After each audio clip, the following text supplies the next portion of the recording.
Okay students, आज हम लोग क्वेश्चन नंबर पहले 11th की बात करेंगे, फिर टाइम बचा तो 12th की भी बात करेंगे। थोड़ा सा स्पीडली चलेंगे। क्वेश्चन 11 सेज ट्रायल बैलेंस दिया है शुभू का, ट्रेडिंग प्रॉफिट एंड लॉस और बैलेंस शीट बनाना है। क्वेश्चन में अगर आप देखोगे तो परचेजेस के आगे एडजस्टेड दिया है, मतलब ये एडजस्टेड परचेज गिवन है। क्वेश्चन स्टार्ट करने से पहले सब बच्चों को एडजस्टेड परचेज का मीनिंग पता होना चाहिए भाई। Adjusted purchase means what? देखो मैं यहाँ लिखता हूँ, adjusted purchase is equals to opening stock plus net purchases less closing stock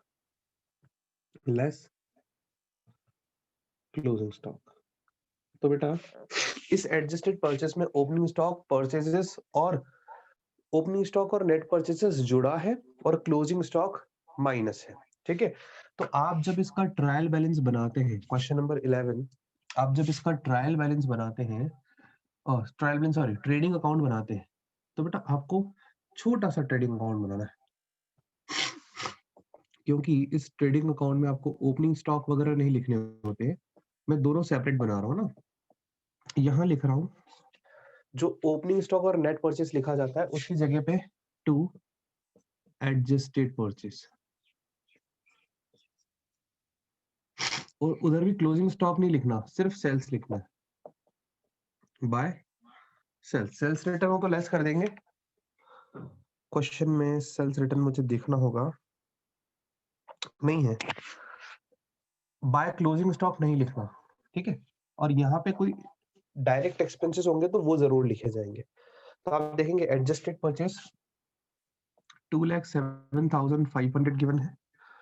sales अगर आप देखो पूरे क्वेश्चन में आगे 3,83,500 गिवन है। अब क्वेश्चन में और जो एडजस्टमेंट्स हैं वो हम लोग पढ़ लेते हैं। इन एडजस्टमेंट्स के लिए थोड़ा सा मतलब एक दो लाइंस और छोड़ देते हैं ट्रेडिंग के अकाउंट के लिए। इसके बाद आपका प्रॉफिट एंड लॉस अकाउंट आ जाएगा। फॉर्मेट बना करके पहले हमें जो एडजस्टमेंट्स हैं उन्हें ही ट्रीट करना है। Profit and loss account, excuse, देखिएगा बच्चों, ये आ गया आपके पास profit and loss account, sorry profit and loss account आ गया, पर्टिकुलर्स अमाउंट। ठीक है, बैलेंस शीट,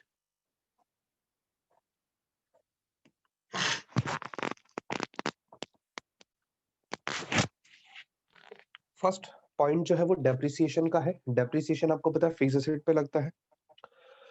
इस क्वेश्चन में क्लोजिंग स्टॉक एडजस्टमेंट में नहीं होगा। क्यों नहीं होगा बेटा? क्योंकि क्लोजिंग स्टॉक के लिए इस क्वेश्चन में पता है क्या दिया है बेटा? क्लोजिंग स्टॉक के लिए ट्रायल बैलेंस में ही दिया है और साथ में एडजस्टेड परचेस भी दिया है। तो जब क्वेश्चन में एडजस्टेड परचेस गिवन होता है, क्लोजिंग स्टॉक ट्रायल बैलेंस में ही गिवन आएगा, वो अलग से एडजस्टमेंट में नहीं होगा। तो सबसे पहला काम आपको क्लोजिंग स्टॉक को बैलेंस शीट में लिखना है, ट्रेडिंग अकाउंट में नहीं आएगा वो, ट्रायल बैलेंस में गिवन क्लोजिंग स्टॉक सिर्फ बैलेंस शीट में आएगा। क्लियर करना इस बात को पहले, है ना? तो बेटा क्लोजिंग स्टॉक तो मैं लिखूंगा, उससे पहले लिक्विडिटी ऑर्डर में अगर मुझे बैलेंस शीट रखनी है तो देखना पड़ेगा क्या क्या बैलेंसेस गिवन है। कैश एट बैंक दिख रहा है, बिल्स रिसीवेबल दिख रहा है, डेटर्स दिख रहा है, कैश इन हैंड नहीं दिख रहा है। तो कैश एट बैंक, डेटर्स, बेटा डेटर्स में देख लेना नीचे कोई एडजस्टमेंट तो नहीं है। हाँ जी, एक एडजस्टमेंट है provision for doubtful debts create करने का, तो एक लाइन छोड़ दीजिएगा। फिर बिल्स रिसीवेबल है और फिर हमारा क्लोजिंग स्टॉक की बारी आती है। तो क्लोजिंग स्टॉक इस बार हमें कहाँ गिवन है? ट्रायल बैलेंस में। तो ट्रायल बैलेंस में जो 31 मार्च 2020 का 45,000 क्लोजिंग स्टॉक गिवन है, वो इस बार एडजस्टमेंट नहीं है, उसे सिर्फ बैलेंस शीट में हमें रखना है। ओके, आगे चलते हैं। अब लैंड एंड बिल्डिंग वाली बात आती है सर। लैंड एंड बिल्डिंग, ये क्वेश्चन में गिवन है 50,000 का, ये असेट है, इसमें से लेस करना है मुझे डेप्रिसिएशन। कितना देना है डेप्रिसिएशन? कितना क्वेश्चन कहता है? 20%, नहीं 6%। लैंड एंड बिल्डिंग पे 6% है, 3,000, 50,000 का 6%, और ये 3,000 आप प्रॉफिट एंड लॉस अकाउंट के डेबिट में भी रखने वाले हो, to depreciation on land and building 3000।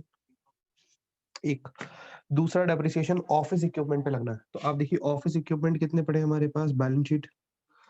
Office expense मत काउंट करना, ऑफिस इक्विपमेंट नीचे से लास्ट थर्ड। सर 12,000। 12 है या 12 है 16 है? 12, सर, 12,000। 12 है। इसमें से लेस होगा डेप्रिसिएशन अगेन 10% ऑफ 12,000, 1200 रुपए। तो ये आ जाएगा 10,800। ऑफिस इक्विपमेंट 20% है, प्लांट एंड मशीनरी 10% है। अच्छा okay, my mistake, plant and machine नहीं लिखा मैंने, ठीक है। 2400 गया, तो ये बचेगा 9600। कोई बात नहीं, अभी लिखते हैं प्लांट एंड मशीन भी। तो आप यहाँ लिखेंगे to depreciation on office equipment.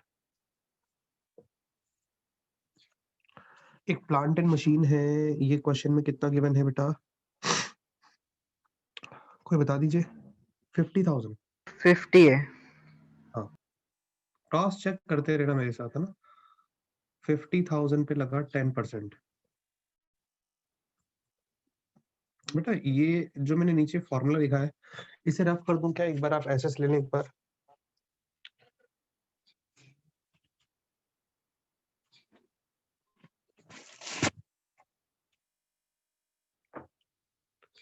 ले लिया होगा एसएस आपने। चले आगे, इसको हटा दे, एडजस्टेड परचेज को। चलिए, ये जो डेप्रिसिएशन है 5,000, मुझे यहाँ पे भी लिखना है to depreciation on plant and machine 5। Last एक और है, फर्नीचर पे 15% है ना। हाँ, हाँ 20,000 है सर रुपीज। फर्नीचर का वैल्यू आप बता रहे हैं 20,000 है, इसमें हाँ से लेस होगा इस पे डेप्रिसिएशन 15% ऑफ 20,000, 3,000, ये आ जाएगा 17,000। और 3,000 अपनी यहाँ लिखेंगे depreciation on plant and machine. आप चाहते तो टू डेप्रिसिएशन ऑन अलग अलग नहीं लिखते, मतलब आप क्या करते अलग अलग करते रहते, एक साथ लिख देते टू डेप्रिसिएशन ऑन करके फिर नेम लिख देते उस पे, वो भी इक्वली गुड है, किया तो हमने कई बार है वो भी। 3,000 फर्स्ट एडजस्टमेंट हुआ है सिर्फ अभी तक, सिर्फ फर्स्ट। नेक्स्ट लिखा है प्रोविजन क्रिएट करना है डेटर्स पे 2%। तो डेटर्स देखिए कितने बचे हैं बेटा हमारे पास, डेटर्स है 40,000 शायद, है ना। क्रॉस टैली करते रहना भाई। Yes sir. Less PVD Yes. कितना परसेंट बताया? 2% ऑफ 40,000 इज 800, ये आएगा 39,200। 800 कहाँ जाएगा? ये 800 जाएगा बेटा आपके पास, ये बैड डेट्स अगर क्वेश्चन में गिवन होंगे तो उसमें ऐड हो जाएगा। तो बैड डेट्स कितना दिया हुआ है देखिएगा, 1200 रुपीज ट्रायल बैलेंस में गिवन बैड डेट्स। तो टू बैड डेट्स 1200 ऐड करना है इसमें, पीबीडी ओल्ड ये था हमारा 800। एक बार क्वेश्चन में देख लेना, कोई ओल्ड प्रोविजन भी पड़ा है क्या हमारे पास, प्रोविजन फॉर डाउटफुल डेट्स? नहीं जी, नहीं है। तो अगर वो होता तो लेस होता, ये 2000 आ गया। सेकंड वाला adjustment complete. Third adjustment, third adjustment कहता है अपने इंश्योरेंस बेड में डेट की एंट्री क्यों करी? बैड डेट्स में ही तो बेटा प्रोविजन जुड़ता है ना अपना, okay provision okay for sir. Doubtful debts है ना, बैड डेट्स में ही ऐड होता है। मैंने वहां बैड डेट्स नहीं लिखा है, मैंने यहाँ जो ट्रायल बैलेंस में गिवन बैड डेट्स है वो तो जाएगा ना प्रॉफिट एंड लॉस अकाउंट में, वो तो लिखना पड़ेगा। सर याद आ गया। इस प्रॉफिट एंड लॉस अकाउंट का बैड डेट्स में ही ऐड होता है ये प्रोविजन, ठीक है। इंश्योरेंस में इंक्लूड है 250 इंश्योरेंस प्रीमियम के जो कि एडवांस में पे हुए हैं। तो इंश्योरेंस आप देखिए कितना है मेरे पास है 1500 सर, 1500। 1500, आप देख करके बताते रहिएगा। टू इंश्योरेंस 1500, इसमें से लेस करेंगे अपन, क्या करेंगे, वो प्रीपेड इंश्योरेंस लेस करेंगे। अगर कोई एक्सपेंस प्रीपे हो तो वो लेस होगा उस ईयर में से, और 250 रुपीज ये बैलेंस शीट में असेट साइड में जाएगा। अब बेटा असेट साइड में जाना चाहिए था, मुझे एक स्पेस छोड़ना चाहिए था करंट असेट के लिए भी, कोई बात नहीं, हम लोग यहाँ लिख लेते हैं prepaid insurance.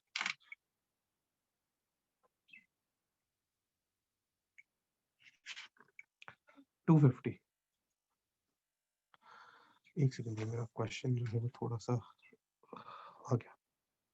Next question, next point है provide salary to Shubho 15,000 per annum.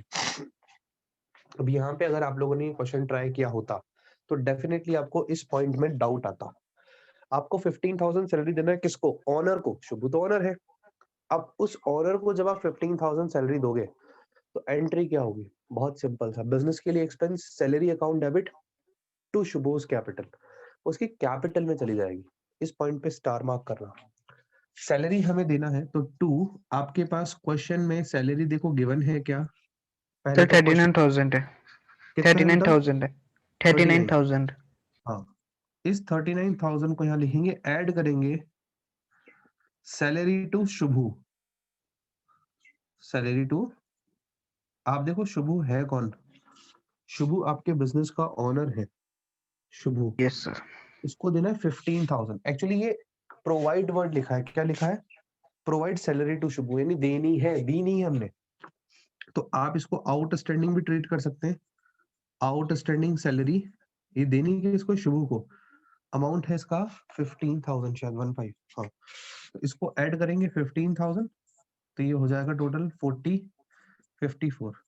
और ये 15,000 इस बार आपके कैपिटल में ऐड होगा। क्यों कैपिटल में ऐड होगा? क्योंकि ये आपने पार्टनर को दी है, ऑनर को दी है। आई मीन टू से थर्ड पार्टी को देते तो आप यहाँ आउटस्टैंडिंग सैलरी लिखते हैं, बट यहाँ पे आप उसकी कैपिटल में ऐड करोगे। तो मैं देखता हूँ यहाँ से लाइबिलिटी साइड में आने वाले आइटम्स कौन कौन से हैं। देखिए, कैपिटल आएगा, एक ये चटर्जी का लोन अकाउंट है, ये भी एक एडजस्टमेंट है ना, हिडन एडजस्टमेंट, ऐसे भी ट्रीट करना है।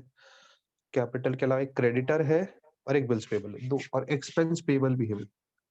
क्रेडिटर्स पहले हम लोग लिखेंगे, फिर बिल्स पेबल लिखेंगे, फिर हम लोग लिखेंगे एक्सपेंस पेबल, और फिर हम लोग लिखेंगे कैपिटल अकाउंट। एक लाइन छोड़ देते हैं, फिर भी कोई एडजस्टमेंट आ जाए तो।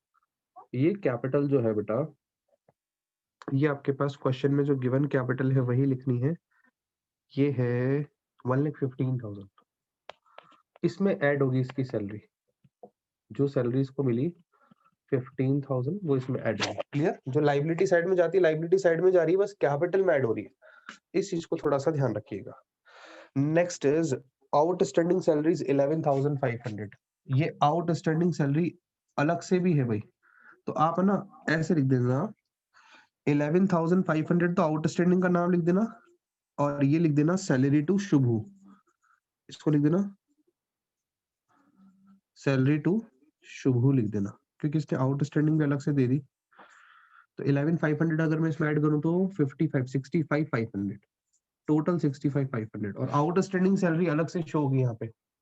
एक्सपेंस पेबल में ही होता है वैसे तो, एक्सपेंस पेबल मतलब ही होता है बेटा आउटस्टैंडिंग कोई एक्सपेंस आ जाए तो, लेकिन मैं अलग से लिखूंगा। मैं आउटस्टैंडिंग सैलरी को अलग से लिखना पसंद करता हूँ। 11,500। आप 15,000 क्यों लिखेंगे? क्योंकि 15,000 ऑलरेडी लाइबिलिटी साइड में है, बट वो कैपिटल में एडेड है, तो आउटस्टैंडिंग में मत काउंट करना उसको फिर। Next is 10% of the final profit is to be transfer to general reserve. बेटा ये फाइनल प्रॉफिट कैसे निकाला जाएगा? सबसे लास्ट में, सबसे लास्ट का टॉपिक है ये। पहले अभी हमें पूरा अपना क्वेश्चन कंप्लीट कर लेना। अब स्टार्ट करते हैं। स्टार्टिंग से लैंड एंड बिल्डिंग में लिख चुका, परचेज एडजस्टेड ये मैं लिख चुका, स्टॉक 31 मार्च क्लोजिंग स्टॉक लिख चुका, सिर्फ बैलेंस शीट में जाएगा। वेजेस है 45,300, ये यहाँ पे लिख दीजिए डेबिट साइड में 45,300।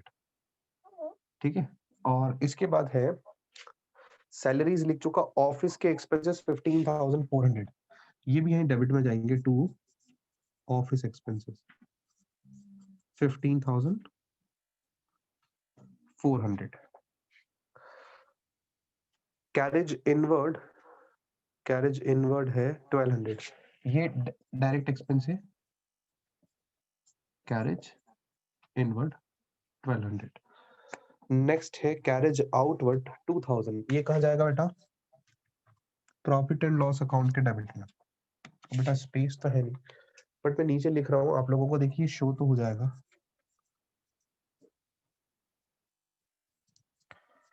कैरेज आउटवर्ड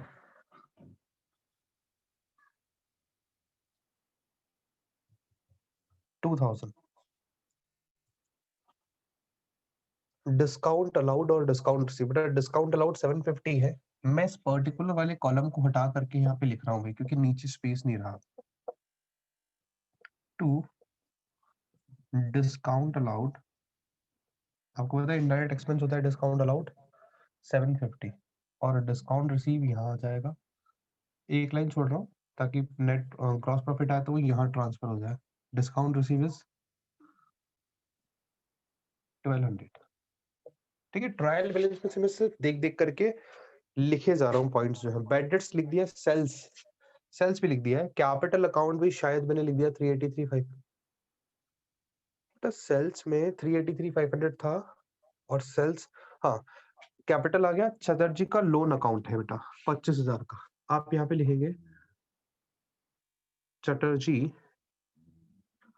चटर्जीज लोन 25,000 है बेटा। इस 25,000 पे पहले इंटरेस्ट कैलकुलेट करो वर्किंग नोट में। 18% के हिसाब से अक्टूबर में लिया, तो यहाँ पे मैं क्या लिखूंगा, outstanding interest on C's loan. Chatterjee's loan मतलब सी मैंने नाम दे दिया इसको, वर्किंग नोट नंबर 1 डाल दिया। अमाउंट कितना हो गया बेटा, 25,000 का परसेंट है 18, और कितने मंथ के लिए, 6 मंथ के लिए, क्योंकि अक्टूबर में लोन लिया ना। तो आप लगाइएगा कितना होता है 9%, 250 इंटू 9 कितना होता है, ये आएगा आपका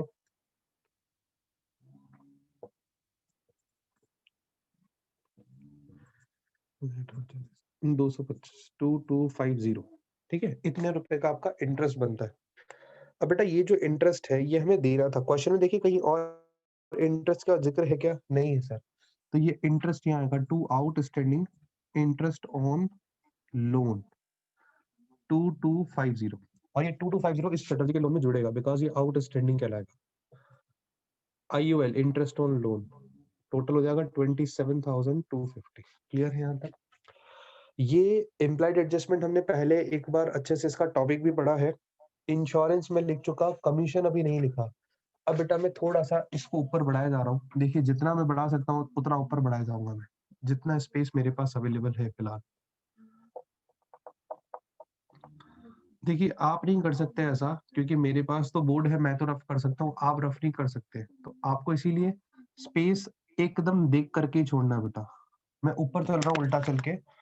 टू कमीशन, कमीशन देखिए डेबिट में है क्या, नहीं सर क्रेडिट में 1500, तो ये तो बेटा इनकम हो गई। कमीशन 1500 रुपए इनकम हो गई, क्रेडिट साइड में गिवन है ना।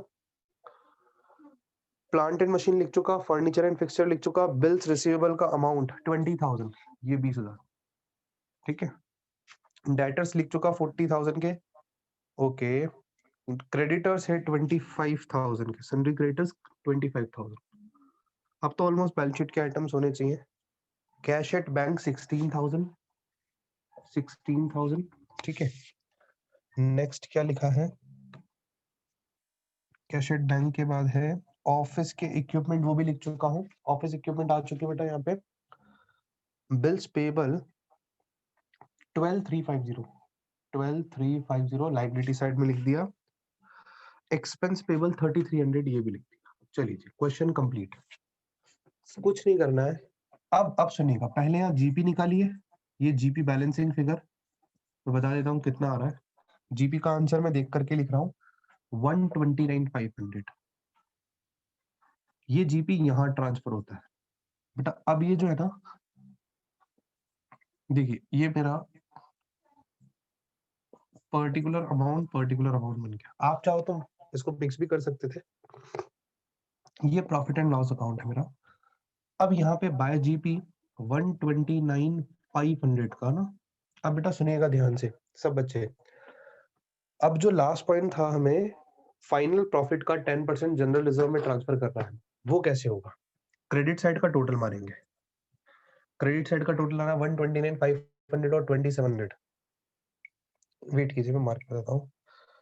129,500 माइनस प्लस 2,700, ये आ रहा है 132,200।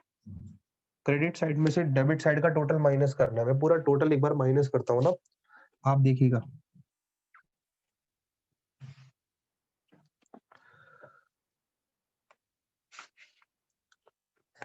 एक बार वेट करना।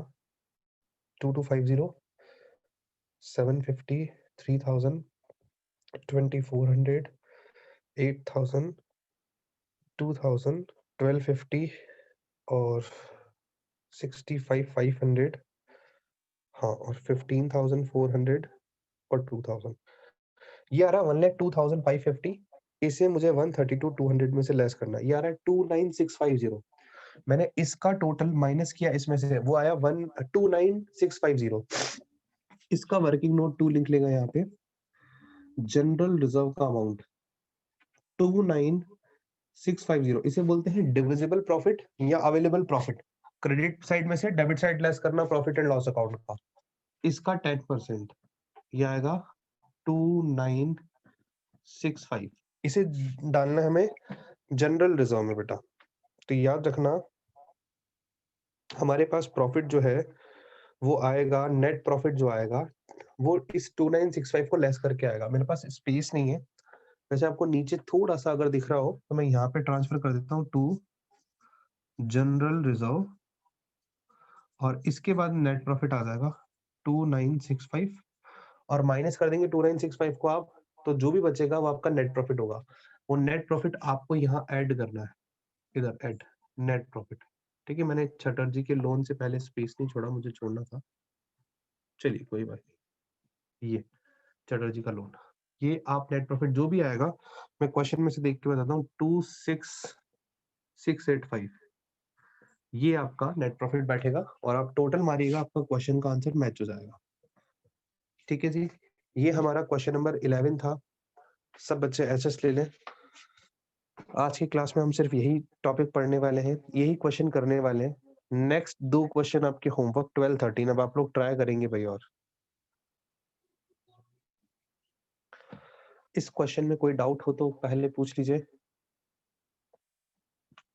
और नहीं हो तो क्लास को फिनिश करते हैं फिर।